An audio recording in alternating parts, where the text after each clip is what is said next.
Why did my ex-husband try to stop his own wedding the moment he saw me? My ex-husband left me after 11 years of marriage because he said I wasn't exciting anymore. Those were his exact words. He said he loved me, but he wasn't in love with me. He said I had become predictable and boring, and he needed something more out of life. I was 34 years old and had spent my entire adult life building a home with this man. I put him through graduate school by working double shifts at a restaurant. I supported him through 3 different career changes. I moved to 4 different cities because his jobs kept relocating us. And after all of that, he sat me down one evening and told me he had met someone else. Her name was Brooke. She was 26 years old and worked at the gym. He said it just happened and he couldn't control his feelings. He said he hoped we could still be friends because I was such an important part of his life. The divorce was final 8 months later. He got the house because his name was on the mortgage even though I paid half of it for years. I got a small settlement that barely covered my moving costs. I started over completely at 35 with nothing but a suitcase and the cooking skills I had picked up working in restaurants for over a decade. I moved back to my hometown and got a job at a local catering company. Within 2 years, I had saved enough to start my own business. I worked every weekend, every holiday, every event I could book. I built a reputation for quality food and reliable service. By year 3, I had a small team and a client list that kept growing. I was proud of what I created from nothing. Then one afternoon, I got a call from a number I didn't recognize. It was my ex-husband. He said he heard through mutual friends that I started a catering business. He said he always knew I was talented in the kitchen. Then he asked if I was available to cater a wedding in June. I asked whose wedding. He said his. He was marrying Brooke and they wanted the best caterer in the area and everyone kept recommending my company. He said it would mean so much to both of them if I could be part of their special day. He said Brooke specifically loved the menu samples she saw online and really wanted my food at her wedding. I sat there listening to this man ask me to cook for the woman he left me for. He didn't see anything strange about it. He talked about it like he was asking an old friend for a favor. He said he knew we had history, but we were both adults, and he hoped I had moved on by now just like he had. He even asked if I could give him a discount since we used to be family. I said yes. I don't know why I said yes. Maybe I wanted to prove I was over it. Maybe I wanted to see their faces when they realized how well I was doing. Maybe I just wanted the money because weddings pay well and business is business. I spent 3 months planning their menu. I coordinated with their venue and their planner and made sure every detail was perfect. I never spoke to Brooke directly. She sent requests through my ex-husband and he would relay them to me like I was some kind of assistant. She wanted a 5-course meal. She wanted a raw bar and a pasta station and a dessert table with 7 different options. She wanted everything to be elegant but not too formal. My ex-husband called me twice a week with updates and changes and new demands. He always ended the calls by saying how grateful he was that I was being so mature about everything. The wedding day came in early June. I arrived at the venue with my team at noon to start setting up. The ceremony wasn't until 5, so we had plenty of time. I was in the kitchen organizing stations when my ex-husband walked in. He stopped in the doorway and just stared at me. I was wearing my chef coat and had my hair pulled back and was holding a clipboard going over the timeline with my sous chef. He didn't say anything for a long moment. Then he said I looked really good. He said the business must be treating me well. He asked if I was seeing anyone. I told him that wasn't his concern and got back to work. The ceremony started on time. I watched from the kitchen window as 200 guests took their seats in the garden. The music started and Brooke walked down the aisle in a big white dress that probably cost more than my first car. My ex-husband stood at the altar waiting for her. He looked nervous, but everyone looks nervous at weddings. Then right before the officiant started speaking, my ex-husband looked toward the building, toward the kitchen, toward the window where I was standing. Our eyes met for just a second. The officiant asked if anyone had any objections. My ex-husband didn't say anything, but he didn't look away from me either. The ceremony freezes in this awful moment where my ex-husband is staring at me instead of his bride, and I can see Brooke's confusion turning to alarm as she follows his gaze toward the kitchen window where I'm standing. I step back from the window immediately, my heart pounding, while Peyton grabs my arm and whispers that we need to focus on the food stations. The officiant clears his throat and repeats the question about objections, and I hear my ex-husband say,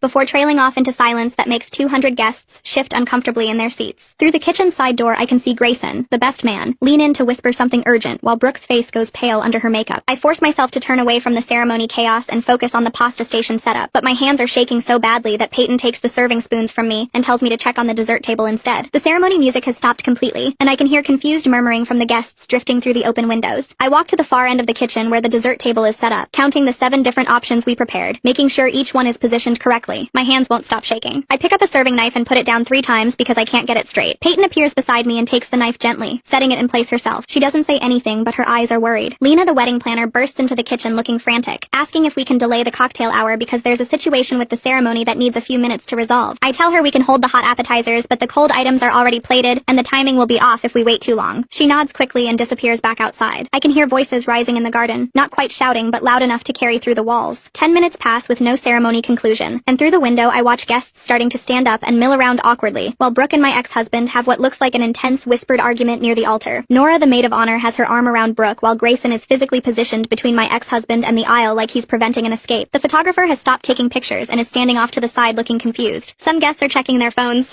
Others are whispering to each other with worried expressions. Rajesh, the venue coordinator, comes to tell me that the ceremony is taking a brief intermission and asks if we can serve the cocktail hour appetizers early to give guests something to do. I agree and send my team out with trays of food, grateful for the distraction of logistics, even as my mind races with what's happening outside. My staff moves efficiently, carrying out the crab cakes and stuffed mushrooms mushrooms and bacon-wrapped dates we prepared. I watch them navigate through the confused crowd of wedding guests who seem relieved to have something to focus on, besides the drama at the altar. My ex-husband appears in the kitchen doorway still in his tuxedo, his face flushed and desperate, and says he needs to talk to me right now. Peyton immediately steps between us and tells him this is a professional kitchen during an active event, and he needs to leave. But he's staring at me with an expression I haven't seen since our early dating years. His eyes are wide and pleading. His hair is messed up like he's been running his hands through it. He looks younger somehow, vulnerable in a way that reminds me of when we first met. I tell Peyton it's fine and step outside with him to the service hallway, where he immediately starts apologizing and saying he made a terrible mistake, and seeing me today made him realize what he gave up. His words tumble out in a rush about how I look confident and successful, and he remembers why he fell in love with me, and I feel absolutely nothing except a strange, detached clarity. I watch him talk, and it's like watching a stranger, someone I used to know a long time ago. I cut him off and ask if he's seriously doing this on his wedding day, in his wedding tuxedo, while his bride waits at the altar and 200 guests eat the appetizers I prepared. He says he knows the timing is awful, but he couldn't say his vows while looking at me through that window, couldn't promise forever to Brooke when he just realized he still has feelings for me. I tell him he doesn't have feelings for me. He has feelings about me succeeding without him after he expected me to fall apart. He looks stunned and starts to argue, but I keep talking, saying he loved the version of me who supported his dreams and moved for his jobs, and made myself smaller, so he could feel bigger. He reaches for my hand, but I step back fast. I tell him I'm here as the caterer he hired, not his ex-wife ready to fix whatever mess he's making of his life. I say I have 200 people waiting for a 5-course meal, and a team whose timing is already messed up because he decided to have a breakdown at his own altar. I tell him he needs to figure out what he's doing about his wedding right now, because every minute he stands here talking to me is another minute my scallops sit getting warm, and my pasta water boils too long. He opens his mouth to say something else, but Lena appears at the end of the hallway looking completely panicked. She says Brooke is having a total breakdown in the bridal suite, and demanding to know why the ceremony stopped and what's happening and whether he's actually going to marry her. My ex-husband looks between me and Lena with this expression like a trapped animal. I tell him he made this situation, and he needs to handle it without dragging me into it anymore. I walk past both of them back into the kitchen where my team is standing around looking worried. Peyton catches my arm and asks if I'm okay. I realize I actually am okay. His desperate confession in the hallway didn't make me feel happy or sad or anything except tired. Tired of being part of whatever drama he creates for himself. Tired of him treating me like I'm supposed to fix his feelings or validate his choices. I tell Peyton I'm fine and we need to focus on the timeline. I tell my whole team we're moving forward with service as planned no matter what happens with the ceremony because we have a contract and a reputation. They all nod and get back to their stations. I check the scallops and they're still good. I adjust the pasta water temperature. I review the plating setup for appetizers. 20 minutes go by with voices carrying from other parts of the venue, but nothing clear enough to understand. Then Lena comes back looking exhausted and says the ceremony is continuing and we should be ready for the original reception timeline. I nod without asking what happened or how they fixed it. I don't want to know. I tell my team 12 minutes until we need to start plating the scallop appetizers. Through the kitchen window, I watch the ceremony conclude. My ex-husband and Brooke walk down the aisle together holding hands and smiling, but their smiles look wrong, too tight, too forced, like they're both pretending really hard that everything is fine. The guests clap and take pictures, but I can see people whispering to each other. The ceremony moves to cocktail hour, and guests start spreading out across the patio area. I'm arranging garnishes on appetizer plates when someone walks into the kitchen. It's a woman in a deep purple bridesmaid dress. She introduces herself as Nora and says she's the maid of honor. She asks if she can talk to me directly about something. I wipe my hands on my apron and step aside from the plating station. Nora asks straight out if I'm the ex-wife, the one her best friend has been obsessing over for months. The successful caterer Brooke insisted on hiring even though my prices were higher than other companies. I confirm that yes, I'm the ex-wife. Nora's whole face changes like something just clicked into place for her. She says that explains so much about how Brooke has been acting. She tells me Brooke has been competitive and anxious about me through their entire relationship, constantly comparing herself to the boring wife he left behind, always asking him questions about what I was like and what we did together, and whether he ever thinks about me. Nora says seeing my success in my business threatened whatever story Brooke had built in her head about why she was the better choice. I listen without interrupting. Nora keeps talking and says Brooke specifically chose my company after looking at my website and social media. She wanted to prove she could afford the best. Wanted to show my ex-husband she was more sophisticated and successful than his previous life with me. I realized right then that this whole wedding was never actually about wanting my food. It was about Brooke trying to prove she was superior to me by hiring me to work for her, by making me serve her at her wedding to my ex-husband. Nora watches my face and seems to understand what I'm thinking. I tell her I appreciate the context, but I'm here to do my job no matter what the psychological reasons are behind it. Nora nods but says I should know that Brooke is currently in the bridal suite, demanding my ex-husband explain why he hesitated during the vows, why he looked at the kitchen instead of at her. Nora adds that she's been watching their relationship for 2 years now, and she has serious doubts about whether either of them actually wants this marriage, or if they're both just trying to prove something. I thank her for telling me but say I need to get back to service. The reception starts and I focus completely on executing every course perfectly. My team sends out the raw bar station with oysters and shrimp and crab legs arranged on ice. The pasta station goes up with 3 different sauces and fresh bread. I monitor timing for the main course and make sure everything is coordinated. My staff moves efficiently between kitchen and reception hall. Peyton gives me a look that says we're doing great work despite everything. I hear toasts starting in the reception hall, voices carrying through the pass-through window, but I don't stop to listen. I plate filet mignon with truffle butter and roasted vegetables. I check each plate before it goes out. I feel genuine pride in how professional we're being, even with all this personal chaos swirling around us. Between courses, a man in a dark suit walks into the kitchen. He introduces himself as Grayson and says he's the best man. He He asks if he can talk to me for a minute about what happened during the ceremony. I wipe my hands on my apron and step away from the prep station while Peyton keeps working behind me. Grayson looks uncomfortable standing there surrounded by my team and all the cooking equipment. He says he wants to apologize for his friend's behavior during the vows. He says my ex-husband has been really anxious about this wedding for weeks now, and today everything just came to a head. I tell him he doesn't need to apologize for someone else's choices. Grayson shifts his weight and says he knows, but he feels responsible because he's known about the situation for a long time. He says my ex-husband talks about me often, always says the divorce was his biggest mistake, always brings me up when he's had too much to drink or when he's fighting with Brooke. Grayson says his friend never takes real responsibility for choosing to leave though, just frames it like something that happened to him instead of something he decided to do. I feel this weird calm settling over me as I listen. Grayson keeps talking and says he tried to be supportive when his friend started dating Brooke, but he could see the pattern forming. The same restlessness that ended our marriage showing up again. The constant looking for something more exciting or different or new. Grayson says he watched my ex-husband get engaged to Brooke mostly because she pushed for it, and he didn't want to seem like he was backing down from commitment again. I ask Grayson why he's telling me all this. He says because I deserve to know that today wasn't really about me. It was about his friend finally facing the consequences of chasing excitement instead of building stability. I tell Grayson I appreciate him coming here, but I don't need his friend's regret or validation. I say I built a good life after the divorce, and his timing today was selfish and destructive to everyone involved, including Brooke, who doesn't deserve to be humiliated at her own wedding. Grayson nods and says I'm absolutely right. He says he tried to talk his friend out of this wedding months ago, but got shut down completely. He says he's watched my ex-husband chase novelty and excitement while destroying the stable things in his life, and it's been hard to stay friends with someone who keeps making the same mistakes. Grayson thanks me for being professional today, and says the food is incredible. Then he walks back out to the reception hall. Peyton comes over and squeezes my shoulder without saying anything. I take a deep breath and refocus on the main course plating. The filet mignon comes out perfectly cooked with truffle butter melting over the top, and roasted vegetables arranged beside it. My team plates each dish with care, and the servers carry them out in synchronized waves. Within 20 minutes, we start getting compliments sent back through the servers. Guests are telling their waiters the steak is the best they've ever had at a wedding. Someone asks for the recipe for the truffle butter. Another table wants to know if we do private dinner parties. Peyton squeezes my shoulder again and says, "This is some of our best work. I feel genuine satisfaction in the professional quality we've maintained despite all the personal chaos swirling around this event. We executed a complex 5-course meal for 200 people, and it's flawless. That matters more than whatever drama is happening at the head table." During the dinner service, I glance through the kitchen past through window and notice my ex-husband at the bride and groom table. He's not eating much. He keeps looking toward the kitchen instead of engaging with Brooke or the guests at their table. I watch Brooke notice his distraction. Her face gets tight and angry each time his attention drifts away from her. She leans in to say something and he nods but doesn't really seem to be listening. Their table conversation looks increasingly tense and strained. The maid of honor Nora keeps trying to redirect the mood by making toasts and telling stories, but the tension at that table is visible even from the kitchen. I turn away and focus on dessert prep because their relationship problems are not my concern. I'm here to do a job and I'm doing it well. A man in an expensive suit walks into the kitchen during a lull between courses. He introduces himself as Edmund and says he's Brooke's father. He says he hired my company and he wanted to personally compliment the food. Everything has been outstanding, and his guests keep telling him this is the best wedding meal they've attended. I thank him and say my team worked hard to execute his daughter's vision for the menu. Edmund looks at me for a long moment and then says he knows there's complicated history here. He says he appreciates that I didn't let it affect the quality of service. Then he adds something that surprises me. He says he's not sure this marriage is going to last, but at least the food will be memorable. I don't know what to say to that. Edmund seems to realize he's spoken too candidly because he laughs a little and says he shouldn't be so honest with the caterer, but then he keeps talking anyway. He says he's watched Brooke rush into this relationship and wedding despite his concerns. He says she's been driven by competition and insecurity rather than genuine partnership. He says my success clearly triggered something in her that made this wedding more about proving something than celebrating love. Edmund tells me Brooke researched me extensively after my ex-husband mentioned I started a catering business. She looked at my website and social media and saw that I was doing well professionally. That seemed to bother her more than anything else about me. She wanted to prove she was more successful and sophisticated than the boring wife her husband left behind. Edmund says hiring my company was Brooke's idea, and he went along with it because the food samples were excellent, and he wanted her to have the wedding she wanted. But he realizes now that it was a mistake because it put everyone in an impossible situation. I tell Edmund I appreciate his honesty, but I'm just here to provide a service. What happens with their marriage after today is not my responsibility. Edmund nods and says I'm right and he respects my professionalism. Then he goes back to the reception. I start plating the dessert course with my team. 7 different options arranged beautifully on the display table. Chocolate cake and lemon tart and raspberry mousse and tiramisu and creme brulee and cheesecake and fruit tart. Each one garnished and perfect. I'm adjusting the angle on a slice of cheesecake when I see Brooke standing in the kitchen doorway. She's still in her wedding dress, but her makeup is smudged like she's been crying. She looks both angry and desperate standing there. She asks if she can speak with me privately. I glance at Peyton, who gives me a concerned look. I wipe my hands and step into the hallway with Brooke. The door closes behind us and suddenly we're alone in this narrow service corridor. Brooke doesn't waste time. She says I ruined her wedding day. She says just by being here looking successful and confident, I made her husband question his choice. I stay calm and remind her that she specifically hired my company. I say I'm here because she requested my services and her husband's feelings are not my responsibility. Brooke's face crumples and she starts crying harder. She says she knows and that makes it worse. She says she hired me because she wanted to see if I was really as boring and forgettable as her husband described. She wanted to prove to herself that she was the better choice, the more exciting option, the woman worth leaving a marriage for. She says seeing me today being professional and composed and clearly thriving, made her realize she's been competing with a fantasy version of me that never existed. She says her husband built me up in his mind as this boring, stable person he outgrew, but I'm obviously none of those things. I'm successful and confident, and I've built something real. Brooke says she spent 2 years trying to be exciting enough to keep his attention, and now she's realizing that excitement isn't actually what makes a relationship work. I tell her I'm not her competition or her problem. I say the issues in her relationship exist independent of me, and my presence today just forced them to the surface instead of letting them stay hidden. Brooke wipes her eyes and asks if I still have feelings for my ex-husband. I answer honestly that I don't. I say I'm grateful for the divorce because it pushed me to build something meaningful on my own terms. I tell her I spent 11 years supporting his dreams and moving for his jobs and making myself smaller so he could feel bigger. The divorce forced me to figure out who I was outside of being his wife, and I discovered I'm capable of much more than I ever knew. Brooke stares at me and I can see her processing this. She asks what she should do now. I tell her that's not my question to answer. I say she needs to decide if she's marrying who he actually is or who she hopes he'll become. She needs to figure out if she wants this relationship because it makes her happy or because she's trying to win some competition that doesn't actually exist. Brooke stares at me with tears still on her face and asks how I stopped loving him. The question catches me off guard because I haven't really thought about it in those terms. I tell her I didn't stop loving the person I married. I accepted that person no longer existed. The man who left me wasn't someone I wanted to build a life with. He wasn't the partner I thought I had for 11 years. I say she needs to decide if she's marrying who he actually is or who she hopes he'll become. She needs to figure out if this is what she really wants or if she's just trying to win something that doesn't matter. Brooke wipes her eyes and nods slowly. She thanks me quietly and turns to walk back to the reception. I watch her go down the hallway in that expensive white dress and wonder what she'll do with what I said. Then I push the door open and return to the kitchen where Peyton is arranging the last dessert plates. She looks at me with concern and asks if I'm okay. I realize I genuinely am. These confrontations with my ex-husband and his bride aren't breaking me down. They're making things clearer. I'm seeing the whole situation for what it really is instead of what I feared it might be. Peyton squeezes my shoulder and tells me the desserts are ready to go out. I check each display one more time and signal the servers to start service. The dessert course goes perfectly. Guests move through the reception hall choosing from 7 different options arranged on white tablecloths. Chocolate cake disappears first, then the lemon tarts and raspberry mousse. I watch from the kitchen doorway as people take photos of the dessert table before selecting their plates. Servers circulate with coffee and tea while the DJ plays soft music for the evening portion of the reception. One of my team members comes back to report that multiple guests are asking who catered the meal. Another says someone at table 12 wants my business card. I feel deep satisfaction watching people enjoy food we created. This is what I built from nothing. This is what I'm good at. Lena appears in the kitchen holding her planning binder and looking more relaxed than she has all day. She tells me this is the best wedding meal she's coordinated in 5 years. She says my team handled every complication with grace, and the food quality never wavered despite the personal drama. She asks for my business cards to give to 3 couples who are planning weddings next year. I hand her a stack and thank her for the referrals. She says I earned them through excellent work under difficult circumstances. We start breaking down the kitchen as the reception continues. My team packs serving dishes and clean stations while I inventory leftover food and update our tracking sheets. Peyton handles the dessert table breakdown, while 2 other staff members disassemble the pasta station. We work efficiently because we've done this dozens of times. Every piece of equipment has a place in our system. Every container gets labeled and packed in the correct order. I'm checking the final count on rented chafing dishes when someone says my name from the kitchen entrance. I turn around and see Dorothea standing there in a navy dress. She's smiling at me with the same proud expression she used to have when I worked for her catering company. She walks over and hugs me tight. She says she's incredibly proud of what I built. She tells me watching me work today reminded her why she knew I'd succeed when I went independent. Dorothea was the one who encouraged me to start my own business 3 years ago. She was the one who told me I had the skills and discipline to make it work. Seeing her here at this wedding feels like having a witness to how far I've come. Dorothea steps back and looks around the kitchen at my team working smoothly together. She comments on how professional everyone is and how well organized our breakdown process looks. Then she tells me she has something to discuss. She says she has a major corporate client looking for a caterer for a year-long contract of executive events. Monthly dinners, quarterly galas, occasional breakfast meetings, and lunch presentations. The client is a financial services firm with offices downtown, and they want consistent quality from a reliable vendor. Dorothea says she immediately thought of my company when they asked for recommendations. The contract would be worth more than I made in my entire first year of business. It would establish me with a client base that leads to other corporate accounts. It would mean steady income instead of the unpredictable booking schedule I currently manage. I stare at her trying to process what she just offered. This is the kind of opportunity that changes a small catering business into a real company. This is what I've been working toward for 3 years. I tell Dorothea I'm overwhelmed and thank her for thinking of me. She waves off my gratitude and says I earned this through consistent excellence and professional integrity. She says my reputation in the industry is built on more than just good food. People know I'm reliable and honest and I deliver what I promise. She adds that she heard about the personal complications today and is impressed I maintained quality under that pressure. She says that's exactly the kind of professionalism her corporate client needs. Someone who won't let personal issues affect business performance. Someone who can handle high-stress situations without falling apart. I feel emotion rising in my throat but push it down because we're still in the middle of an event. Dorothea gives me her client's contact information and tells me to call next week to set up a meeting. She hugs me again before leaving to rejoin the reception. The reception winds down over the next hour. Guests start leaving and the DJ begins packing equipment. My team efficiently loads our vans with clean containers and rented items. I handle final paperwork with Rajesh in his small office near the kitchen. He reviews our invoice and confirms everything matches our contract. Then he mentions that several guests asked for my business information during the reception. He He says the venue wants to add me to their preferred vendor list based on today's performance. He explains they only recommend caterers who consistently deliver excellent service and handle complications professionally. He saw how I managed the ceremony disruption without letting it affect food quality or timing. He thinks future couples booking this venue would benefit from working with my company. I thank him and provide the information he needs to add me to their vendor list. This means more referrals and more bookings at a beautiful venue that pays well. I walk out to the parking lot where my team is loading the last van. The sun has set and the garden lights are glowing across the lawn where the ceremony happened hours ago. I'm checking the equipment list on my clipboard when I see my ex-husband walking across the parking lot toward us. He's still wearing his tuxedo, but he looks exhausted. His bow tie is undone and hanging around his collar. His face looks drawn and lost. He stops a few feet away and asks if we can talk one more time. I don't look up from my clipboard. I tell him we have nothing left to discuss. I need to get my team home and equipment back to the kitchen. He takes a step closer and says he really needs to talk to me. Just 5 minutes. I finally look at him directly and repeat that we have nothing to discuss. His wedding is over. My job is done. Whatever he's feeling right now is not my concern. He runs his hand through his hair and says he's realizing he made a mistake marrying Brooke today. He says seeing me made him understand what he lost. He wants to know if there's any chance for us to reconnect. Maybe start over. Maybe try again now that we're both older and wiser. I feel nothing hearing these words. No anger, no satisfaction, no temptation, just tired irritation that he's still trying to make me responsible for his emotional crisis. I tell him clearly and firmly that there isn't any chance. I'm not interested in being his backup plan or his escape from consequences he created. I'm not interested in being the safe, comfortable option he runs back to when excitement doesn't work out. I built a good life without him. I don't need him in it. I don't want him in it. He looks devastated, like I just broke something inside him. He asks what he's supposed to do now. How is he supposed to fix this? I close my clipboard and look at him one final time. I tell him that's not my problem to solve. He needs to figure out his own life without using me as a reference point. He made his choices. He left our marriage. He married someone else today. Those are his consequences to handle. I'm not his wife anymore. I'm not his friend. I'm the caterer he hired who did excellent work and is now leaving. I turn away from him and climb into my van. Peyton is already in the passenger seat waiting. I start the engine and pull out of the parking lot while he's still standing there looking lost under the garden lights. As I drive away, I feel lighter than I have in years. Something that was weighing on me for 3 years just lifted. I don't love him. I don't hate him. I don't think about him. He's just someone I used to know who made choices I'm grateful for now. The divorce freed me to become someone I'm proud of. Someone capable and strong and successful. Someone who built something real from nothing. Back at my commercial kitchen, the fluorescent lights buzz overhead while Peyton and I work through the cleanup routine we've done 100 times. She's scrubbing down the prep station with hot soapy water, and I'm inventorying the serving platters we brought back from the venue. My hands move automatically through the familiar tasks, while my mind feels surprisingly quiet. Peyton looks up from the sink and tells me she's never seen me handle a situation more professionally or look more clearly over someone. I laugh and realize she's right. Today somehow finished something the divorce started 3 years ago. It gave me closure I didn't even know I still needed. We pack the last of the equipment into storage, and I lock up the kitchen around midnight, exhausted but satisfied with how we handled everything. The drive home takes 20 minutes through empty streets, and I keep replaying the moment I walked away from my ex-husband in that parking lot. How light I felt. How final it was. I get home late and pour myself a glass of wine, then walk out to my apartment balcony overlooking the downtown lights. The night air is cool, and I pull my sweater tighter while sitting in the cheap plastic chair I keep meaning to replace. I think about how different my life is from 3 years ago, when I was sobbing in a hotel room with divorce papers and no idea what came next. I built a business I'm genuinely proud of from nothing but determination and cooking skills. I developed a real reputation in this industry. I created independence I never had during my marriage when everything revolved around his career and his choices and his needs. I sip my wine and watch cars pass on the street below and feel grateful for the path that brought me here, even though it hurt so badly at the time. The next morning, I wake up to my phone buzzing with notifications. There's an email from Lena, the wedding planner, forwarding 3 referrals from guests who attended yesterday's wedding and want quotes for their own events. She's included glowing comments they made about the food quality and presentation. I also have a message from Dorothea with details about the corporate catering contract she mentioned. She's attached a meeting request for next week with the client and says they're very interested after hearing her recommendation. I'm still in bed reading these messages when my phone buzzes again with a text from Peyton, asking if I saw the review someone posted online. I open the link she sent and find a 5-star review raving about our food and service at yesterday's wedding. The reviewer calls it the best wedding meal they've ever had, and specifically mentions the perfectly cooked scallops and the dessert table variety. I screenshot the review for our website and social media, feeling proud of the work we did regardless of all the personal drama happening around us. My phone rings and I see my ex-husband's name on the screen. I let it go to voicemail. He calls again 5 minutes later, then again, then a 4th time within the hour. I block his number without listening to any of the messages. I don't need to hear his regrets or confusion about what happened yesterday. I don't need to be part of whatever crisis his marriage is having in its first 24 hours. That's not my responsibility anymore, and I'm done being available for his emotional emergencies. I make coffee and toast and sit at my kitchen table going through the referral emails, responding with availability and pricing information. This is what matters now. Building my business, serving clients well, creating opportunities for my team. The following week, I meet with Dorothea and her corporate client at a downtown office building. I'm wearing my nicest business clothes and carrying my portfolio with photos of past events and sample menus. The client is a tech company that hosts regular executive dinners and networking events. They need a reliable caterer who can handle everything from intimate 10-person meals to large company gatherings. I present my proposal with pricing tiers and menu options, showing them examples of similar events I've catered successfully. They ask good questions about my team's experience and my company's capacity for last-minute changes. Dorothea jumps in in several times to vouch for my reliability and quality, telling stories from when I worked for her and how she's watched my business grow. The meeting goes so well they offer me the contract on the spot, with terms even better than I hoped for. A full year commitment with a guaranteed minimum number of events per month and premium pricing that reflects the level of service they expect. I signed the corporate contract in their conference room while trying not to shake from excitement. This is a turning point for my business. It guarantees stable income for the next year and gives me prestigious exposure that will attract more high-end clients. The tech company has connections throughout the business community, and their endorsement means credibility I couldn't buy with advertising. I take my team out to celebrate that evening at a nice restaurant where we don't have to cook or serve anyone. I thank Peyton and my other staff members for the professionalism that made this opportunity possible. Their reliable work and positive attitudes created the reputation that led to this contract. We toast to the future, and I feel like I'm finally building something that will last. 2 days later, I get a message through social media from Nora, Brooke's maid of honor from the wedding. She tells me that Brooke and my ex-husband are in couples therapy already, and their marriage is rocky, but they're trying to work through it. She thanks me for being honest with Brooke during our conversation at the wedding. She says it helped her friends start asking real questions about what she actually wants, instead of just competing with some imaginary version of me. I appreciate the update, but I tell Nora clearly that I'm not interested in ongoing information about their relationship. I genuinely wish them well, but I need to maintain boundaries for my own peace of mind. Their marriage and their problems are not my concern anymore. Nora responds quickly saying she understands and respects my position. She adds that she hopes we can stay in touch professionally since she plans events regularly for her company, and was impressed with my work at the wedding. I agree to that, and we exchange business contact information, keeping things strictly professional. 2 months pass, and my business is thriving in ways I never imagined when I started this company 3 years ago. The corporate contract brings steady work that fills the gaps between weekend events. The wedding referrals from that complicated day keep leading to more bookings than I can handle alone. I'm turning down clients because my calendar is full and I don't have enough staff to take on more events. I hire 2 more team members and start training them on my standards for food quality and customer service. I also start looking at larger kitchen spaces because we're outgrowing our current facility. The storage is maxed out and we're constantly working around each other during prep for big events. I tour 3 commercial kitchens that are available for lease and start running numbers on what the expansion would cost versus the increased revenue it would enable. I choose the bigger kitchen space in an industrial area near downtown. The rent is higher than my current place, but the extra square footage and professional grade equipment already installed make it worth the investment. I sign a 3-year lease and start planning the move with my team. We schedule it for a slow week in October when we only have 2 small events booked. Peyton coordinates the packing and labeling while I handle updating all our vendor contacts and clients with the new address. The move takes 4 days and we're operational in the new space by the following Monday. The kitchen feels huge compared to where we started. We have separate prep stations for different types of cuisine, walk-in refrigerators that actually fit all our inventory, and proper storage for equipment that used to pile up in corners. I stand in the middle of the empty kitchen on our first morning and feel proud of how far the business has come in 3 years. 3 weeks after we settle into the new kitchen, I'm having lunch at a small restaurant downtown when Edmund walks in. He spots me immediately and comes over to my table, asking if he can join me for a few minutes. I agree, and he sits down looking tired but friendly. He tells me his daughter's marriage has been rough. They're in couples therapy twice a week, and Brooke is doing individual sessions too. He says she's working on herself and asking hard questions about what she actually wants from life instead of just competing with other people. I tell him I'm glad she's getting help, and he nods, then thanks me again for how I handled everything at the wedding. He says my professionalism during an impossible situation impressed him, and he's recommended my company to several of his business associates. 2 of them have already booked events with us for next quarter. I thank him for the referrals, and he says I earned them through quality work, that he respects people who maintain standards even under pressure. We talk for a few more minutes about the catering industry, and then he heads to his own table. I finish my lunch thinking about how strange it is that Brooke's father has become a better connection than my ex-husband ever was. The corporate client calls me in early November. Their contact person tells me they want to extend our contract for another full year and expand the scope to include quarterly executive retreats, in addition to the monthly events we're already doing. The new terms mean guaranteed work for the next 12 months with revenue that's triple what I made this time last year. I try to stay calm on the phone, but inside I'm celebrating. This contract alone could sustain my business even if wedding bookings slowed down. I tell them I'll have a formal proposal ready by the end of the week, and we schedule a meeting to finalize details. After I hang up, I call Peyton into my office and tell her the news. She hugs me and says this is exactly what we've been working toward, the stability that lets us plan long-term instead of scrambling for the next booking. We spend the afternoon updating our capacity planning and discussing whether we need to hire another full-time cook to handle the increased volume. By December, my business revenue has reached levels I never imagined when I started 3 years ago. I'm making more money than I did during my entire marriage, building savings and actually able to plan for the future. I start looking at apartments in nicer neighborhoods, places with actual amenities and space instead of the small rental I moved into after the divorce. I find a 2-bedroom unit in a quiet area with good natural light and a kitchen that doesn't make me feel like I'm still at work. The rent is higher than I've ever paid, but I can afford it now without stress. I sign the lease in January and spend the next 2 weeks furnishing it exactly how I want. I choose a couch because I like the fabric, not because someone else prefers leather. I hang art that makes me happy instead of compromising on neutral prints. I buy dishes and colors I actually enjoy looking at. The space feels completely mine in a way my married home never did. Every choice reflects my taste and priorities without considering anyone else's opinion. In February, I promote Peyton to kitchen manager with a significant raise and more authority over daily operations. She's earned it through 3 years of reliable work and good judgment. I realize I've built more than just a business. I've created a team of people who respect each other and and do excellent work together. The professional relationships I've developed feel more solid than my marriage ever was. There's no pretending or performing, just clear expectations and mutual appreciation for what each person contributes. Peyton thanks me for the promotion and says she's learned more working here than in any culinary school. I tell her she made herself valuable through consistent quality, and I'm glad she's part of what we're building. 6 months after the wedding, we get booked for an event at the same venue. I'm in the kitchen prepping appetizers when Rajesh stops by to coordinate timing for service. He mentions casually that my ex-husband and Brooke got divorced after only 4 months of marriage. The news doesn't hit me the way I expected. I don't feel vindicated or sad or anything really, except mild curiosity about whether he learned anything from the pattern. Rajesh seems to expect more reaction, and I just shrug and say that's unfortunate, but not my concern. He nods and we move on to discussing the evening's schedule. Later, while my team is serving dinner, I think about how completely separate that part of my life feels now. Their marriage and divorce happened in a world I'm not part of anymore. I built something different and better on my own. 2 weeks later, I get messages from 3 different mutual friends saying my ex-husband has been trying to reach me. They all relay the same basic information that he's divorced now and wants to apologize properly. Maybe explore reconnecting since we're both single. I send the same response to all 3 friends. I'm not interested in any contact or relationship with him. That chapter of my life is completely closed. I don't say it with anger or bitterness, just as a simple fact. One friend pushes back saying he seems really sincere about making amends, and I should at least hear him out. I tell her clearly that I don't owe him my time or attention, that moving on means actually moving forward, not circling back to old patterns. She finally accepts my boundary and agrees to stop passing along his messages. In April, I meet someone at a corporate event I'm catering. He's a marketing consultant working with the same client, funny and smart with an easy confidence that doesn't need to prove anything. We talk during the cocktail hour about work and industry trends, and he asks for my card before leaving. 2 days later, he emails asking if I want to get coffee sometime, clearly asking for a date, not a business meeting. I say yes. We meet that weekend at a cafe near my apartment and talk for 3 hours about everything except work. He's been divorced for 2 years, has a good relationship with his ex-wife, and is honest about what went wrong in his marriage without making himself the victim. It's refreshing to build something new with someone who knows me as the successful business owner I am now, not the supporting character I used to be. He doesn't know about my past except what I choose to share. There's no history to navigate or old wounds to work around. My business celebrates its 4th anniversary in June. Revenue is 5 times what I made in my first year. I have a team of 8 people now and a waiting list of clients who want to book our services. I host a party at the new kitchen space for staff and key clients, serving food we all created together. Dorothea comes and brings a bottle of expensive wine, toasting to my success and saying she knew I had this in me from the beginning. Edmund attends with his wife and tells several people about how professional I was during difficult circumstances. Lena brings 2 other wedding planners she works with regularly. The room fills with people who respect what I've built and want to be part of its continued growth. I look around at the celebration and feel genuine pride in what we've accomplished together. In July, Dorothea calls and asks to meet for lunch. She tells me she's retiring at the end of the year after 40 years in the catering business. She wants to refer all her remaining clients to my company, trusting me to maintain the quality and integrity she built her reputation on. I'm honored by her confidence and a little overwhelmed by the growth opportunity. Her client list includes some of the most prestigious events in the region. Taking them on would establish my company at a level I hadn't planned to reach for another 5 years. She says she's watched me work for 4 years now and knows I have the skills and character to handle it. We spend the afternoon going through her client files and discussing transition plans. By the time lunch ends, I've agreed to take on her referrals starting in January. In August, a local business magazine contacts me about featuring my story in an article about entrepreneurs who rebuilt after major life setbacks. I agree to the interview and spend an afternoon talking honestly about how divorce pushed me to discover capabilities I didn't know I had. The reporter asks how I went from devastated and starting over to running a thriving business in 4 years. I tell her it wasn't a straight path, that I had to learn to value my own work and stop measuring my worth by someone else's approval. The article runs in September with a photo of me in my chef coat standing in the new kitchen. Within a week, I get emails from potential clients who read the story and want to book events. My website traffic triples and I have to update our booking calendar to show we're fully scheduled through the following spring. The marketing consultant asks me over dinner at a small Italian place if I want to make our relationship official and exclusive. His name is Jake, and he's been patient about my hesitance to label things or move too fast. I say yes because it feels right and healthy and based on who we both actually are. We talk openly about my divorce and his past relationships, building trust through honesty rather than fantasy. He tells me about his ex-girlfriend who cheated on him during a business trip and how it took him 2 years to feel ready to date again. I tell him about supporting my ex-husband through graduate school and career changes, only to be left for someone younger and more exciting. Jake reaches across the table and squeezes my hand, saying he's glad we both learned what we didn't want before we found each other. The conversation feels easy and real in ways my marriage never did. 2 adults building something together instead of one person constantly adjusting to accommodate the other. 3 weeks later, I cater a wedding for one of Lena's clients, a small ceremony at a historic mansion with 70 guests. The menu features seasonal ingredients and creative plating that showcases my team's skills. During the cocktail hour, Lena pulls me aside and tells me I'm her favorite vendor to work with because I'm reliable, creative, and handle pressure with grace. She says the disaster wedding where we met actually showcased my professionalism better than a smooth event ever could, that she watched me maintain quality and composure when everything was falling apart around me. The compliment means more than I expected, and I thank her for the continued referrals and partnership. She asks if I'm available for a corporate gala in October, and I check my calendar on my phone and confirm the date. We discuss menu options while my team serves the main course, and I feel genuine pride in the reputation I've built through consistent, excellent work. My business is stable and growing with the corporate contract providing steady income and wedding season bookings filling traveling every weekend through next spring. My personal life is healthy and honest with Jake and I, building something based on mutual respect and genuine compatibility. I've built genuine confidence in my abilities and worth that doesn't depend on anyone else's validation or approval. I think about the woman I was 3 years ago, devastated and starting over with nothing but a suitcase and cooking skills, crying in a tiny apartment and wondering how I'd survive. I'm grateful for the journey that brought me here, even though it was painful and terrifying at the time. The divorce forced me to discover capabilities I didn't know I had, pushed me to build something entirely my own instead of supporting someone else's dreams. I wake up most mornings feeling proud of my life, instead of anxious about whether I'm doing enough or being enough for someone else. I'm planning the menu for next month's events at my desk in the commercial kitchen, when I realize I haven't thought about my ex-husband in weeks. He's become just a chapter in my history rather than a defining feature of my identity or a wound that still bleeds when touched. I built something real from the ruins of that marriage, discovered strength and capability I never knew I had during all those years of making myself smaller. The life I have now is genuinely mine in ways my married life never was, shaped by my choices and priorities instead of constant compromise and accommodation. I look at the calendar filled with bookings and the staff schedule showing my growing team and feel satisfaction that has nothing to do with proving anything to anyone. This is what I built from nothing, what I created when I stopped waiting for someone else to validate my worth or tell me I was enough.